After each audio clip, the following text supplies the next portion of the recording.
Hello friends, आप सभी का स्वागत है हमारे यूट्यूब चैनल विजार्ड क्लासेस पर। दोस्तों, ये क्लास जो है बीपीएससी टीचर के लिए क्लास है। 40 नंबर का जो जीके जीएस आता है, ठीक है, उसी का ये क्लासेस है। चाहे आप बीपीएससी कंप्यूटर की तैयारी कर रहे हो या फिर किसी अन्य विषय की भी तैयारी कर रहे हो, तो 40 नंबर का जो जीके जीएस है वो सभी के लिए तो एक ही रहता है। ठीक है, तो सभी लोग इस वीडियो को देख सकते हैं। पिछले दिन इस वीडियो को रिकॉर्ड किया गया था, लेकिन इसमें क्या है कि साउंड जो है उतना अच्छा नहीं था, तो इस कारण से इसे दोबारा रिकॉर्डिंग किया जा रहा है। तो पहला क्वेश्चन है, लॉर्ड कर्जन ने बंगाल विभाजन की घोषणा किस वर्ष की थी? लॉर्ड कर्जन ने बंगाल विभाजन की घोषणा किस वर्ष की थी?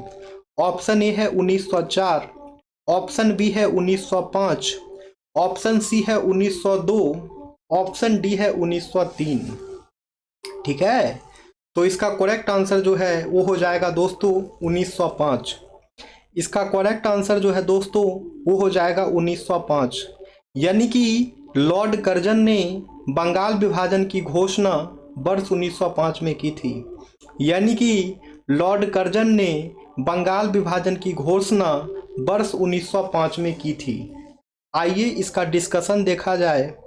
ठीक है, तो लिखा गया है, बंगाल विभाजन के निर्णय की घोषणा जो है 19 या 20 जुलाई 1905 को भारत के तत्कालीन वायसराय कर्जन के द्वारा किया गया था। ठीक है, तो बंगाल विभाजन की निर्णय की घोषणा जो है दोस्तों, कहीं पे आपको 19 जुलाई दिखेगा, कहीं पे 20 जुलाई दिखेगा, तो इसलिए 19 या 20 जुलाई 1905 को जो है तत्कालीन वायसराय कर्जन के द्वारा जो है किया गया था बंगाल विभाजन। इसको याद रखना है। ठीक है, आगे आते हैं अब। हाँ, तो दोस्तों यहाँ पे एक बात ये भी है कि 16 अक्टूबर 1905 को जो है बंगाल विभाजन लागू कर दिया गया था। 19 या 20 जुलाई 1905 को जो है बंगाल विभाजन की घोषणा हुई थी और 16 अक्टूबर 1905 को जो है बंगाल विभाजन लागू कर दिया गया था। बंगाल विभाजन के बाद हिंदुओं के लिए पश्चिम बंगाल और मुसलमानों के लिए जो है पूर्वी बंगाल बनाया गया था। ठीक है दोस्तों, और बंगाल विभाजन के विरोध में ही जो है सुरेंद्र नाथ बनर्जी और कृष्ण कुमार मित्र ने आंदोलन चलाया था। बंगाल विभाजन के विरोध में 1906 ईस्वी में स्वदेशी आंदोलन चलाया गया था। यहाँ पे 1906 ईस्वी दिया गया है, लेकिन 1905 होना चाहिए शायद। जो भी हो आप लोग कमेंट करें दोस्तों। ठीक है, अब है बंगाल विभाजन को जो है 1911 में लॉर्ड हार्डिंग ने रद्द कर दिया। और दोस्तों ध्यान देना है, जो बंगाल विभाजन 1905 में लागू हुई थी, 1911 में जो है उसे रद्द कर दिया गया था लॉर्ड हार्डिंग के द्वारा।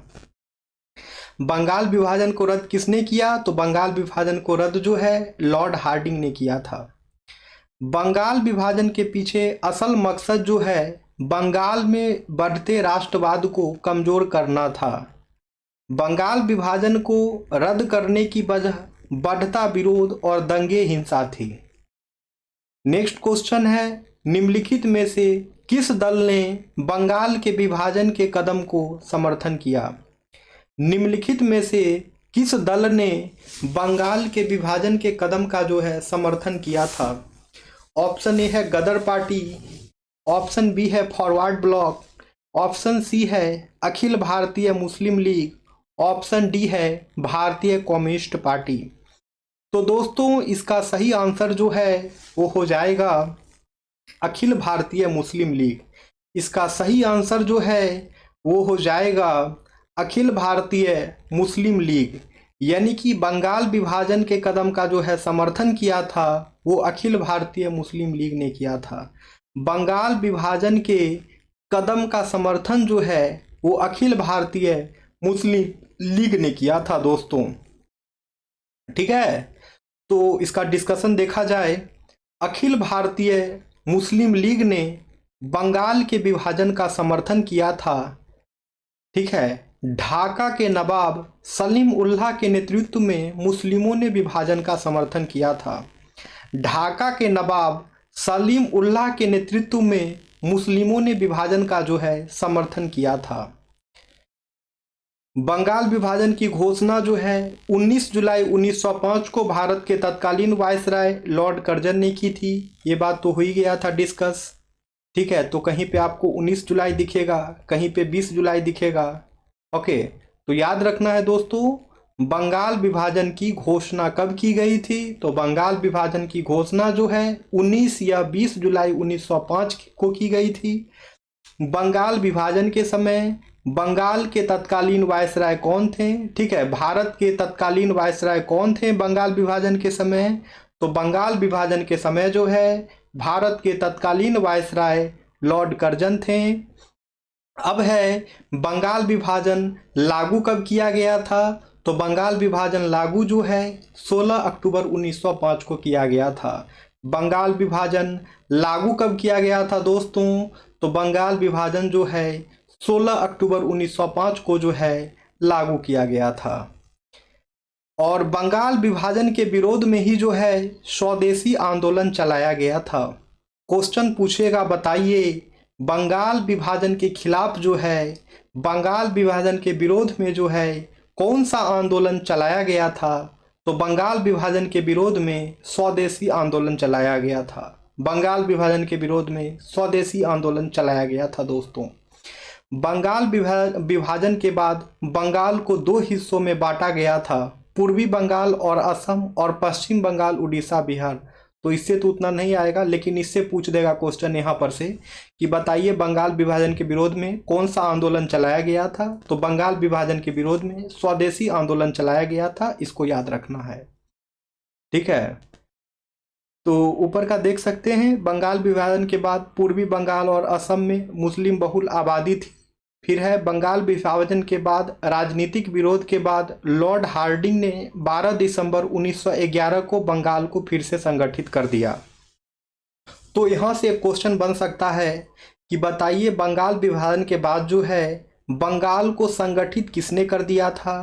तो बंगाल को फिर से संगठित जो है लॉर्ड हार्डिंग ने कर दिया था। बंगाल विभाजन के बाद जो है बंगाल को फिर से संगठित किसने किया था? तो बंगाल विभाजन के बाद बंगाल को फिर से संगठित जो है लॉर्ड हार्डिंग ने किया था। कब किया था लॉर्ड हार्डिंग ने बंगाल को संगठित बंगाल विभाजन के बाद? तो 12 दिसंबर 1911 को जो है 12 दिसंबर 1911 को जो है लॉर्ड हार्डिंग ने बंगाल को फिर से संगठित किया। ठीक है, 12 दिसंबर 1911 को जो है लॉर्ड हार्डिंग ने बंगाल को फिर से संगठित किया दोस्तों। अब है पहली बार किस आंदोलन के दौरान जो है वंदे मातरम भारतीयों का लोकप्रिय गीत बन गया? पहली बार किस आंदोलन के दौरान जो है वंदे मातरम भारतीयों का लोकप्रिय गीत बन गया? ऑप्शन ए है खिलाफत आंदोलन, ऑप्शन बी है भारत छोड़ो आंदोलन, ऑप्शन सी है असहयोग आंदोलन, ऑप्शन डी है स्वदेशी आंदोलन।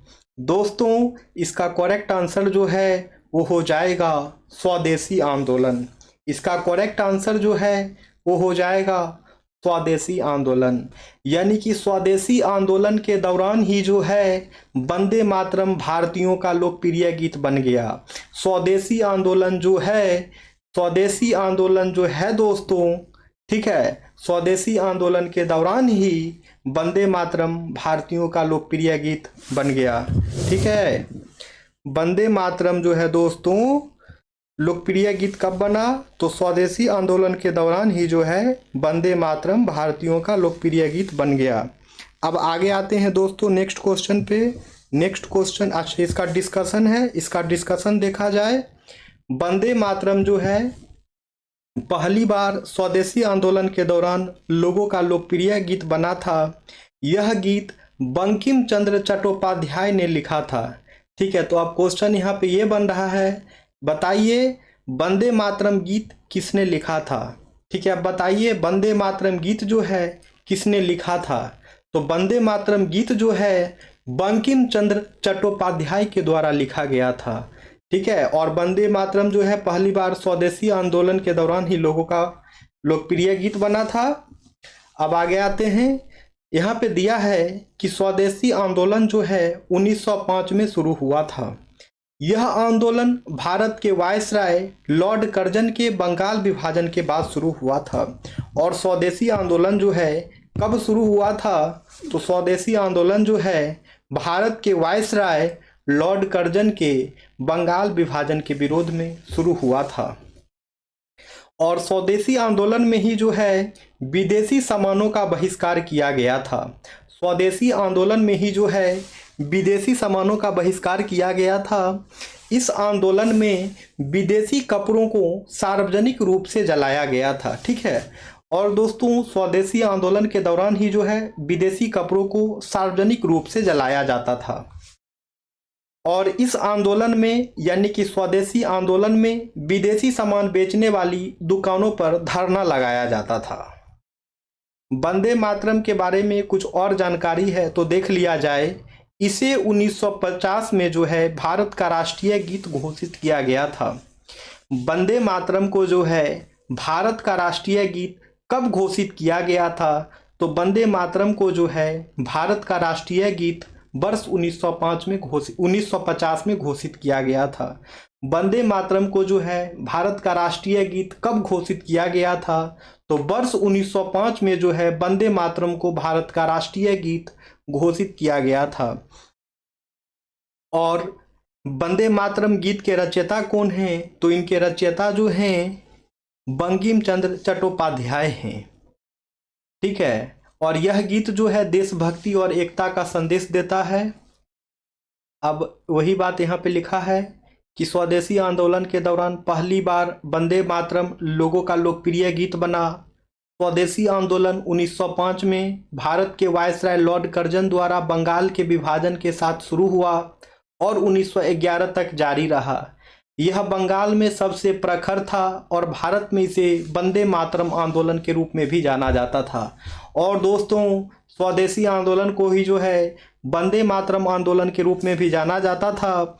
और ये स्वदेशी आंदोलन जो है 1905 में स्टार्ट किया गया था। ठीक है, और 1911 तक जो है ये जारी रहा था। और उस समय बंगाल के भारत के वायसराय कौन थे, तो भारत के वायसराय जो हैं लॉर्ड कर्जन थे। अब है बिहार और उड़ीसा बंगाल प्रेसिडेंसी से अलग अलग प्रांतों के रूप में कौन से वर्ष में अलग हुए। ठीक है दोस्तों, अब है बिहार और उड़ीसा बंगाल प्रेसिडेंसी से अलग अलग प्रांतों के रूप में कौन से वर्ष में अलग हुए। ऑप्शन ए है 1931, ऑप्शन बी है 1912, ऑप्शन सी है 1921, ऑप्शन डी है 1935। तो इसका करेक्ट आंसर जो है दोस्तों वो हो जाएगा 1912। इसका करेक्ट आंसर जो है दोस्तों वो हो जाएगा 1912। यानी कि बिहार और उड़ीसा जो है बंगाल प्रेसिडेंसी से अलग अलग प्रांतों के रूप में जो है वर्ष 1912 में हुए थे। बिहार और उड़ीसा बंगाल प्रेसिडेंसी से अलग अलग प्रांतों के रूप में जो है वर्ष 1912 में अलग हुए थे। ठीक है, तो याद रखना है बिहार और उड़ीसा जो है बंगाल प्रेसिडेंसी से 22 मार्च 1912 को जो है अलग हुए थे। और इसी 22 मार्च के दिन जो है दोस्तों बिहार दिवस मनाया जाता है। याद रखना है दोस्तों 22 मार्च 1912 को ही जो है बिहार और उड़ीसा बंगाल से अलग हो गया था। ठीक है, बिहार और उड़ीसा को अलग करने के लिए बिहार और उड़ीसा बंगाल, बिहार और उड़ीसा और असम कानून अधिनियम 1912 बनाया गया था। ठीक है, और इसी 1912 अधिनियम के द्वारा ही जो है बिहार अलग हुआ था, बिहार उड़ीसा। ठीक है, और बिहार दिवस जो है हर साल 22 मार्च को मनाया जाता है। बिहार दिवस जो है हर साल 22 मार्च को मनाया जाता है। और है अब बिहार और उड़ीसा को अलग करने के बाद 1 अप्रैल 1936 को भारत सरकार अधिनियम 1935 के तहत जो है बिहार और उड़ीसा अलग अलग प्रांत बन गए। ठीक है दोस्तों, और अब है क्या कि 1 अप्रैल 1936 को जो है बिहार भी उड़ीसा से अलग हो गया। भारत सरकार अधिनियम 1935 के तहत जो है भारत सरकार अधिनियम 1935 के तहत जो है बिहार और उड़ीसा भी अलग अलग प्रांत बन गया 1 अप्रैल 1936 को। ठीक है, 1 अप्रैल 1936 को सर जेम्स डेविड शिफ्टन को बिहार का पहला राज्यपाल नियुक्त किया गया था। बिहार का पहला राज्यपाल किसे नियुक्त किया गया था? तो सर जेम्स डेविड शिफ्टन को बिहार का पहला राज्यपाल नियुक्त किया गया था। सर जेम्स डेविड शिफ्टन को जो है बिहार का पहला राज्यपाल नियुक्त किया गया था। कब किया गया था? तो 1 अप्रैल 1936 को। 1 अप्रैल 1936 को जो है बिहार का पहला राज्यपाल सर जेम्स डेविड शिफ्टन को नियुक्त किया गया था दोस्तों। और 2000 में जो है, वर्ष 2000 में जो है बिहार से झारखंड भी अलग हो गया था। वर्ष 2000 में जो है बिहार से झारखंड भी अलग हो गया था दोस्तों। नेक्स्ट क्वेश्चन है, बंगाल का कौन सा स्वतंत्रता सेनानी ब्रिटिश सरकार द्वारा बंगाल विभाजन के खिलाफ खड़ा था? बंगाल का कौन सा स्वतंत्रता सेनानी जो है ब्रिटिश सरकार द्वारा बंगाल विभाजन के खिलाफ खड़ा था? ऑप्शन ए है लाला लाजपत राय, ऑप्शन बी है बाल गंगाधर तिलक, ऑप्शन सी है बिपिन चंद्र पाल, ऑप्शन डी है इनमें से कोई नहीं। तो इसका करेक्ट आंसर जो है दोस्तों, एक काम करिए, इसका आंसर जो है आप लोग कमेंट सेक्शन में कमेंट करिए। ये आप लोगों का होमवर्क रहा, ठीक है दोस्तों। सेशन के लास्ट में जो है एक क्वेश्चन आप लोगों को होमवर्क दिया जाएगा और उस आंसर का कमेंट्स आप लोगों को कमेंट सेक्शन में करना है। तो क्वेश्चन क्या है? तो बंगाल का कौन सा स्वतंत्रता सेनानी जो है ब्रिटिश सरकार द्वारा बंगाल विभाजन के खिलाफ खड़ा था? बंगाल का वो कौन सा स्वतंत्रता सेनानी था जो ब्रिटिश सरकार द्वारा बंगाल विभाजन के खिलाफ खड़ा था? ऑप्शन ए है लाला लाजपत राय, ऑप्शन बी है बाल गंगाधर तिलक, ऑप्शन सी है बिपिन चंद्र पाल, ऑप्शन डी है इनमें से कोई नहीं। ठीक है, तो फ्रेंड्स आप लोग इस होमवर्क को कंप्लीट करें। इसका आंसर जो है कमेंट सेक्शन में कमेंट करना है। और दोस्तों जो लोग भी नए हैं चैनल पे, चैनल को सब्सक्राइब कर लेंगे ताकि आने वाले वीडियो का नोटिफिकेशन जो है आप सभी तक मिलता रहे। ठीक है, तो यहाँ पे भले बीपीएससी कंप्यूटर लिखा हो लेकिन ये सभी सब्जेक्ट के लिए ये क्लासेस है। जीके जीएस का पेपर जो है वो कॉमन होता है और ये 40 नंबर का जीके जीएस जो है सभी सब्जेक्ट के लिए ये सेशन है। ठीक है, तो चलिए मिलते हैं फिर नेक्स्ट वीडियो में। Thank you friends, thank you everyone.